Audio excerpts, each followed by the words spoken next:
আমি এখানে তোমাদের পারিবারিক সম্পত্তি ভাগের জন্য লড়াই করতে আসিনি, আর না এসেছি ঋষির হয়ে তোমাদের কথা শোনাতে। আমি শুধুমাত্র খবর পেয়েছিলাম দিদিভাই সুইসাইড করতে যাচ্ছে, সেই জন্য এসেছিলাম কি হয়েছে সেটা দেখতে। এই পরিবারটা তো আমারও, এই পরিবারের প্রত্যেকটা মানুষকে আমি নিজের বলে মনে করি, তাই জন্যই এসেছি।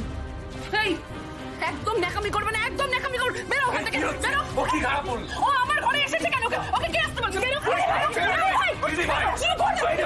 আমার ঘরে বেরো না। চুপ! রাগের মাথায় কাউকে এমন করে কথা বলিস না যে সে তার মনে আঘাত পায়। তুই শান্ত হয়ে যা। আঘাত ছাড়ো, ওকে বের করো না এখান তুই থেকে। চুপ কর। আমি নিতে পারছি না, ওকে বের করো। চুপ কর, চুপ কর, চুপ কর, চুপ কর। বের করো ওকে, যেতে বলো এখান থেকে। বৌমনি, তোমার এখানে থাকার কোনো দরকার নেই, চলো এখান থেকে চলো। এক্স্যাক্টলি খেয়া, আমিও তো এই কথাটাই বলছি। ও কেন এখানে দাঁড়িয়ে আছে? এটা আমাদের পারিবারিক বিষয়। আরে কাকে কি বলছো তুমি? হ্যাঁ, ও কেউ নয়, এই পরিবারের কেউ নয়।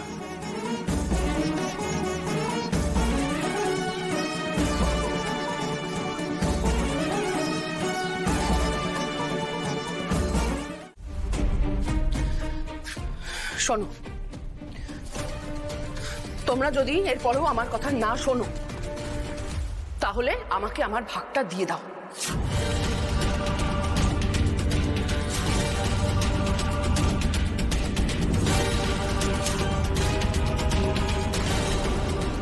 এই বাড়ির মেয়ে হিসেবে আমার যেটা প্রাপ্য সেটা আমাকে প্লিজ দিয়ে দাও। দরকার পড়লে আমি এই বাড়ির বাইরে গিয়ে থাকবো, কিন্তু আমাকে আমার প্রাপ্যটা দিয়ে দাও। আর সেটা নিয়ে আমি ব্যবসা করব কি করব না করব সেটা আমার ডিসিশন। I will decide.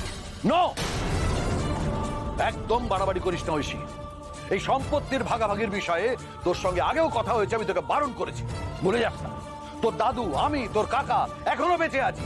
আমরা যতদিন বেঁচে আছি এই 51 পরিবারকে আমরা ভাগ হতে দেব না। Is that clear? বাড়াবাড়ির এখনো কিচ্ছু দেখোনি। তোমরা খুব ভালো করে জানো আমার কথা যদি তোমরা না শোনো তাহলে আমি সত্যি সত্যি গলায় দড়ি দেবো, আমি মরে যাব। কিন্তু তোমাদের অন্যায় আমি কিছুতেই মানবো না। আমার মৃতদেহের সামনে তোমাদেরকে বসে রাখতে হবে। ঐশী, বিশ্বাস এক নিমেষের মধ্যে ভেঙে দিতে পারে, দিদিকে ঠকাতে তার 2 মিনিট লাগবে। আর না জানি কত বড় বড় অপরাধের সঙ্গে দিদিকে জড়িয়েও দিতে পারে। দুর্জয় ঘোষালের কাছ থেকে দিদিকে সরিয়ে না নিয়ে আসতে পারলে ওর কিন্তু বিরাট বড় ক্ষতি হয়ে যাবে ঋষি। জানি না আদবের ক্ষতিপূরণ হবে কিনা, সেটা শুধুমাত্র ঈশ্বর জানে। সেটা কি আমি জানি না বুঝি? এটা আমিও ফিল করতে পারছি। কেউ মাথা খাচ্ছে দিদি ভাইয়ের, কিন্তু ওকে বোঝানো, মাই গড, কতটা পেশেন্স লাগে আমি জানি। আমাদের ধৈর্য রাখতে হবে, সবার জন্য রাখতে হবে। দিদিভাইকে বোঝাতে হবে তোমাকে ঋষি, যে লোকের বুদ্ধিতে চলে দিদিভাই যেন এমন কিছু না করে যাতে আমাদের পরিবারের মানুষগুলো বিপদে পড়ে।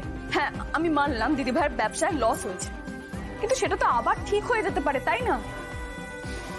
আচ্ছা তুমি একটা কথা বলো তো, এর আগে দিদিভাই এরকম কখনো করেছে? না, এটা ফার্স্ট টাইম। সেটা আমারও মনে হচ্ছিল, কিন্তু এর আগেও তো বিজনেস, প্রপার্টি এসব কিছু নিয়ে অনেক তর্ক বিতর্ক হয়েছে। হঠাৎ আজকে এই বাড়িতে এসে এরকম রিয়াক্ট কেন করলো?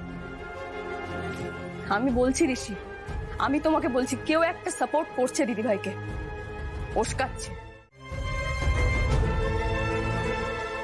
তুমি ঠিকই বলছো বুঝি, আমারও তাই মনে হচ্ছে। দিদি ভাইকে আমাকে বোঝাতেই হবে।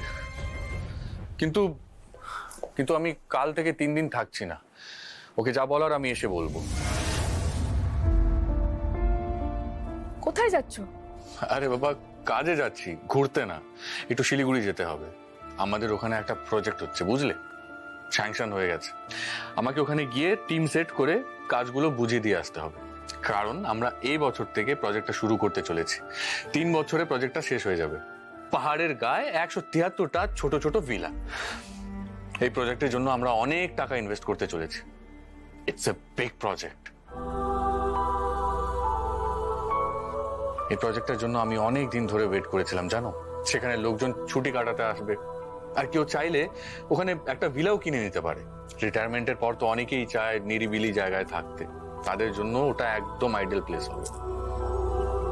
প্রজেক্টটা একটু এগোক, তারপর তোমাকেও নিয়ে যাবো ওখানে একবার। তারপর দেখবে আমার ড্রিম প্রজেক্ট কেমন।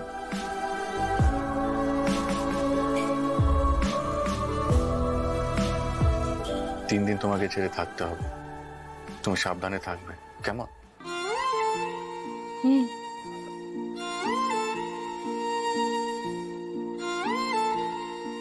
আচ্ছা তুমি এই 3 দিন এখানেই থাকবে তো নাকি ওখানে যাবে?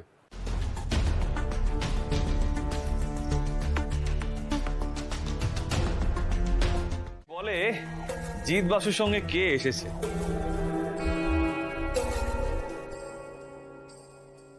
মানে মানে কিছুই না, ভালো করে সেজেগুজে আমার সঙ্গে বেরোতে হবে।